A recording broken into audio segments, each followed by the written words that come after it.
Welcome to your child's Inclusive Education 101, a webinar series brought to you by Community Living Ontario's Community Inclusion Initiative. I'm Linda White, the Community Inclusion Coordinator, and tonight I am your moderator. This webinar is one of 3 in this series. Tonight we are focusing on asserting a vision for your child's inclusive education. But tonight our presenters are Susan Biani and Sheila Bennett. They will share with you the importance of having a vision for your son or daughter and the value of holding on to it. Susan's stories of her daughter, Rebecca, illustrate how the vision is the driving force that navigates support to their daughter. In particular, through her school years, throughout Rebecca's elementary and high school years, it was not the systems processes that navigated Rebecca's schooling, but rather her vision. And in addition to hearing about Rebecca's story, Sheila Bennett will share with you research that supports inclusive education and in fact shows how inclusive education is a benefit to all students.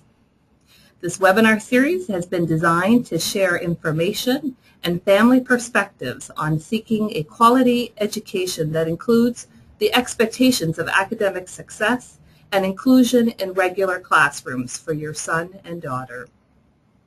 Throughout this webinar, you are welcome to type in questions and comments. We will plan to address some of your questions after both Susan and Sheila have presented.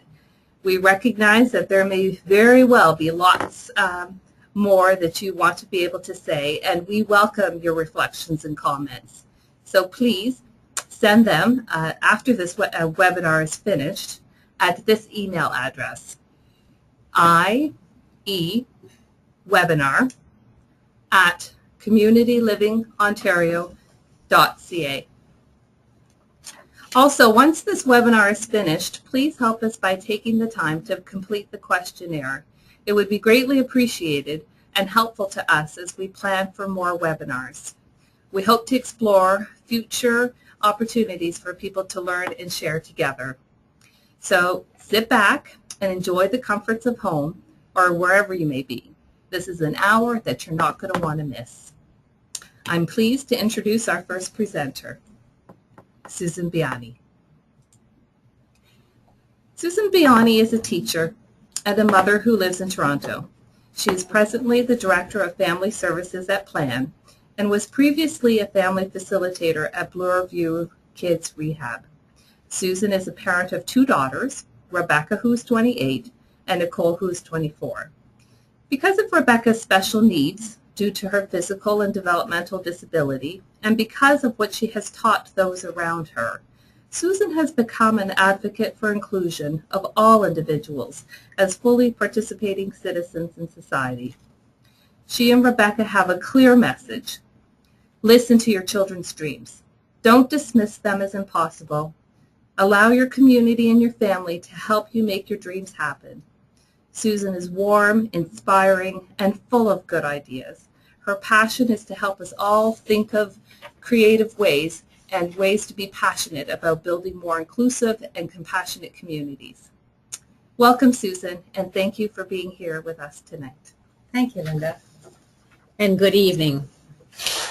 We are limited not by our abilities, but by our vision. So why do we need a vision? A vision is like the North Star in sailing. Your present actions are determined by your long-term vision. If we don't have a vision, we're distracted by different agendas and may end up where we don't want to be. Certainly, systems and individuals have different opinions and will often be pressured by some of those opinions. With a strong vision, we can bend gracefully in the wind and remain standing upright, knowing where we are headed. Isolation and poverty are 2 of the biggest obstacles that adults with disabilities face, which can prevent them from living a good life. A focus or a vision on building enduring, freely given relationships can address the isolation issue, which will impact on all aspects of a person's life. Once our children are adults, if we realize that they are not in a space that creates a good life for them, it's often more difficult to make those connections. I often hear from families when their children are at school age, they'll say, I'll wait until after they graduate to focus on this. And what I say is that you may lose out on many wonderful opportunities. I see many adults who are lonely, have no plan, no dreams, and no expectations. And to me, that is extremely sad and something that is not necessary. We vision for our sons and daughters to assist them to make wise choices. And when they're too young to make major decisions for themselves, we need to make those wise decisions for them. Preschoolers are obviously too young to understand the implications of decisions in regards to what daycare or nursery school or even school or rep programs that they will attend. The decisions we make for them may have long-term implications. Oftentimes, once you get into one stream, it's very difficult to get into another. If we assume that building strong, enduring relationships with others is an important aspect of having a meaningful life, then we need to think about how to create the context where that is most likely to happen. This needs to be part of the vision that leads us day to day. Many children will go through the school system, finding their way, experiencing lots of opportunities to make friends and learn what they need to learn. For our children who are vulnerable, there needs to be more intentionality around setting the context to maximize the opportunities for relationship building. Our children might need more support making decisions. They may need some help developing peer relationships. They may have unique communication styles, which might affect relationship building. Systems and other individuals' expectations may differ as to what is possible. Creating a circle or support network around an individual is one way that many have found helpful in regards to developing these relationships. This is a picture of Rebecca's support circle. It was taken about a year ago as Rebecca was doing some planning for her future.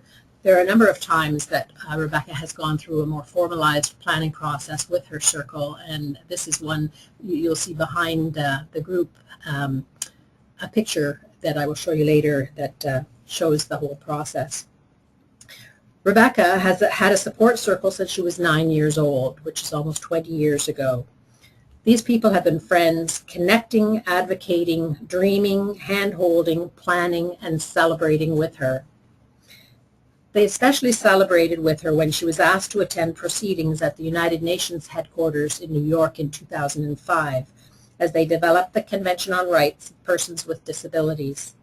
Rebecca, with support, made a presentation to the caucus emphasizing the need to include in the convention the importance of family, friends, community, and interdependence, as well as supported decision-making. I'm glad to say that, in fact, all of those things are in the convention, and the chairperson of the caucus actually stated at the end of the deliberations that it was through people like Rebecca that there was a paradigm shift in thinking. Previously, they had been focused mostly on independence being the goal and the service system rather than community and family being important. I'll be using some of the quotes from that presentation in this webinar. Rebecca has been blessed, ironically, with cerebral palsy and an intellectual disability, which makes her dependent on others for almost everything. She also does not communicate with words. Despite this, Rebecca has led and continues to lead a favored life where she is an integral, functional, and impactful member of her society. This has a lot to do with the ongoing planning and support of Rebecca's support circle and their belief in her vision. And I also just want to clarify that her support circle are not paid people. They are people who are friends. They voluntarily, well, they're not volunteers, they're her friends, and their relationships are enduring and committed, just as any deep friendship would be. We need to understand the context and the culture that we live in to know what we will be facing. Some of the typical societal expectations are that Western society values independence, productivity, high IQ, and speed. All of these things do not favor our children. Also, giftedness and valued contribution of all is generally not recognized. And also thinking is more individualistic rather than community-minded. As a society, we tend to be competitive rather than cooperative. There also tends to be a lack of imagination around possibilities for people with disabilities. Usually when people see Rebecca, they do not initially see her as being able to share and contribute. It is not her physical limitations, but rather an attitude of unwillingness to see beyond them that can bar her from becoming a full citizen. We also live in a society that is fearful of difference. I remember that I was teaching once, supply teaching in a school, and in one particular class there was a young lady with some significant needs, including some medical needs. And I asked why she wasn't in a regular class with all the other students and didn't even connect with them at any time during the day. And the teacher told me that it was because the rest of the school was fearful of her, both teachers and students. And unfortunately, I was not surprised that they were fearful, simply because that's something that society, that's typical of society. But what I was very upset about was that nobody was doing anything to help these people deal with their fear and get to know this young lady so that she would be considered just one of them. But we have to acknowledge the fact that that fear is out there, and we need to work towards eliminating that fear. Also, society rarely considers people with disabilities in socially valued roles. And I talk about socially valued roles as roles where people are being paid to do a job, or volunteering in places where you're honored and respected, you're making a contribution, and you're making a difference to the world. Also, another societal expectation is that they have low expectations for people with disabilities. I know that I often have people ask me the question, what does Rebecca understand? And I'm always astounded when they ask this question, because it's a very, very common question, because I don't generally go around asking everybody what they understand about what I'm saying, and I'm sure everybody has a different understanding of what I say. But what I answer is that I assume she understands everything, and I consider that the least dangerous assumption. Because if I thought that she didn't understand everything, and in fact she did, that would be a tragedy. Whereas if she doesn't understand everything, and I assume she does, then there's nothing lost. So I just feel that we have to realize that people's expectations are very low, and we have to deal with that. This is all the more reason to have a vision, which, if clearly stated, can hopefully counteract the societal assumptions and expectations. At times I feel that it's like swimming against the current. We need to be focused on our vision and network with others with similar vision, building allies in order to keep swimming in the direction we want to go in. It just won't happen on its own.